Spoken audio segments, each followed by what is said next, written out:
Halo Gini Hajar. Assalamualaikum warahmatullahi wabarakatuh.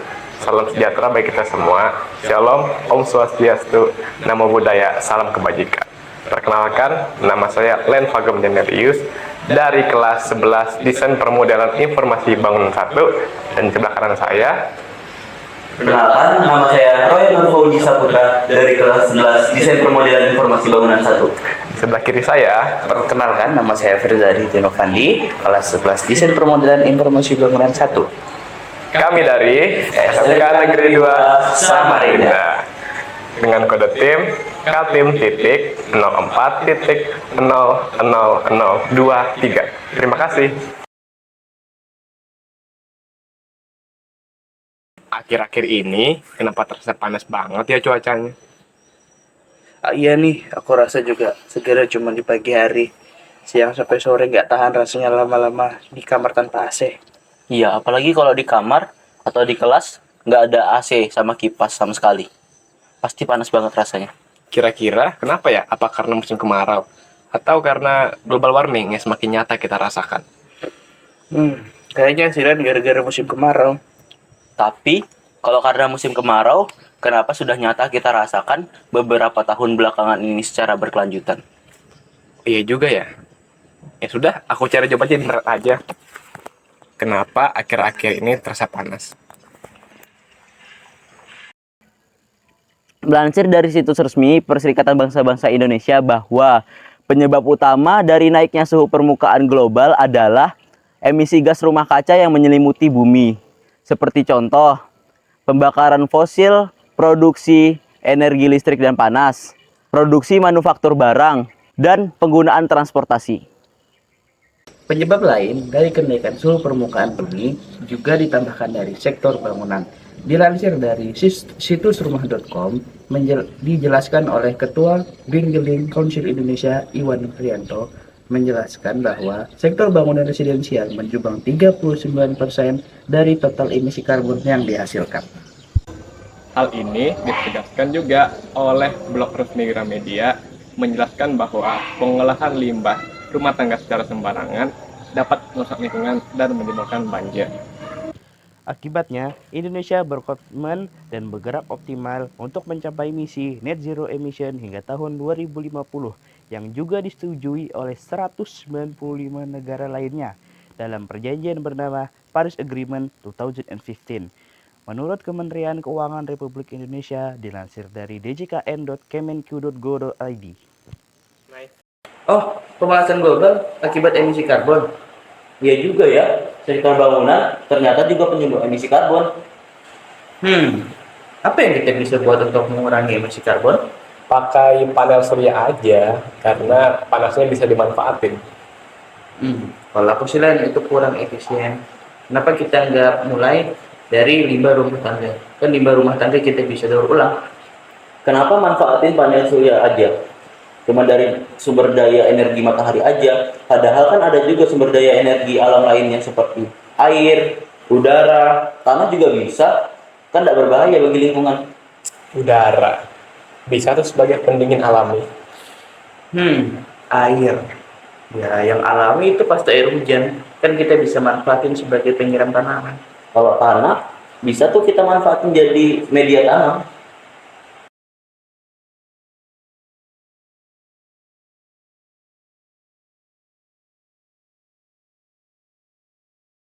Gimana jika semuanya kita jadikan satu? Mana jadi satunya? Kan kita ada pemanfaatan surya, ada pendingin alami, ada pengolahan limbah. Gimana kita jadi satunya? Pemanfaatan tanah sama air, jangan lupa dong.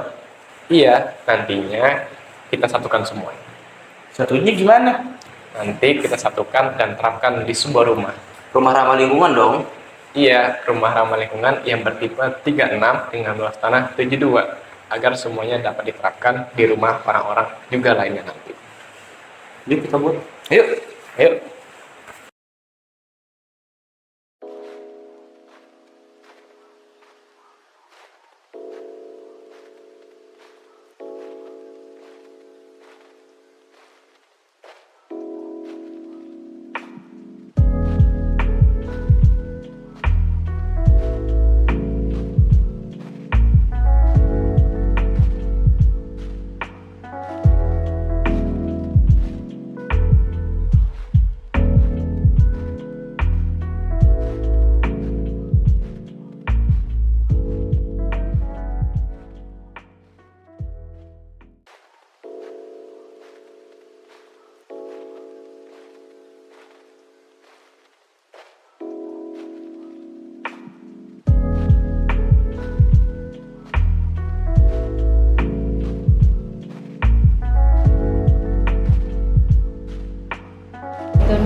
di atap dan itu kan walaupun kita pakai kemiringan derajat dan atap, terus juga pakai talang, nah itu masih ada kemungkinan untuk bocor. Dan kalau misalkan kita pakai yang miring seperti ini, itu aliran airnya alami langsung ke bawah. Jadi untuk bocor juga dia lebih minim. Terus juga bisa menanggapi dari iklim dari kota Samarinda itu sendiri.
Ini dia tampak depan rumahnya dengan jenis tipe 3672, yang mana 36 ada luas bangunan dan juga 72 ada luas tanah, dengan ketentuan luas tanah 6 meter, lebarnya dan panjangnya 12 meter. Ini tampak belakangnya, ini tampak samping kanannya. Di ujung atapnya terdapat talang air dan juga jendela di atas pintu untuk memaksimalkan angin dan udara yang masuk.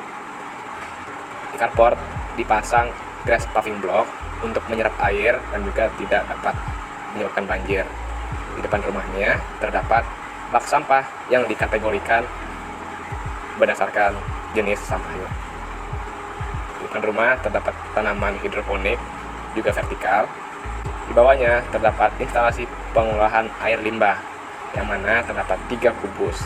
Kubus pertama tempat penampungan, kubus kedua tempat filtrasi yang berisi ijuk, pasir, arang, dan juga bebatuan. Dan kubus ketiga terdapat tempat penampungan akhir yang bisa dipakai sebagai flushing WC ataupun sebagai tempat untuk menyiram tanaman dan juga membersihkan carport. Ini detail saluran pemipaannya dari WC dan juga dari tempat pencucian piring. Ini tampak belakang. Lagi di belakangnya terdapat jendela yang sangat banyak, berjumlah 3 buah untuk memaksimalkan udara yang masuk dan udara yang keluar agar rumah di dalamnya adem dan sejuk.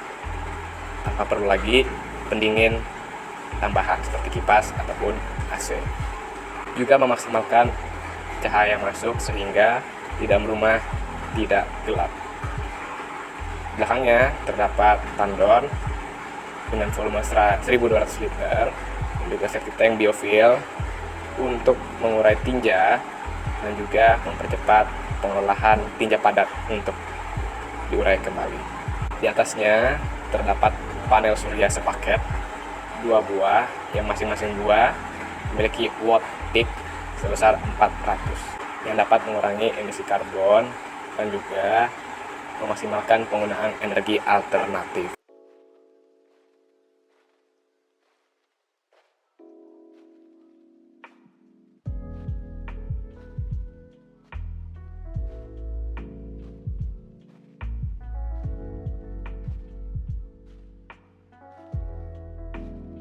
Menurut Ibu ini sudah memenuhi standar, maksudnya udah masuk ke konsep kalian, rumah sehat itu tadi ya, rumah hijau. Pertama, mengurangi penggunaan AC dengan ada pendingin alami, terus juga mengolah limbah. Ini untuk air hujannya juga udah bagus, udah ada penampungan sendiri. Oke, itu aja.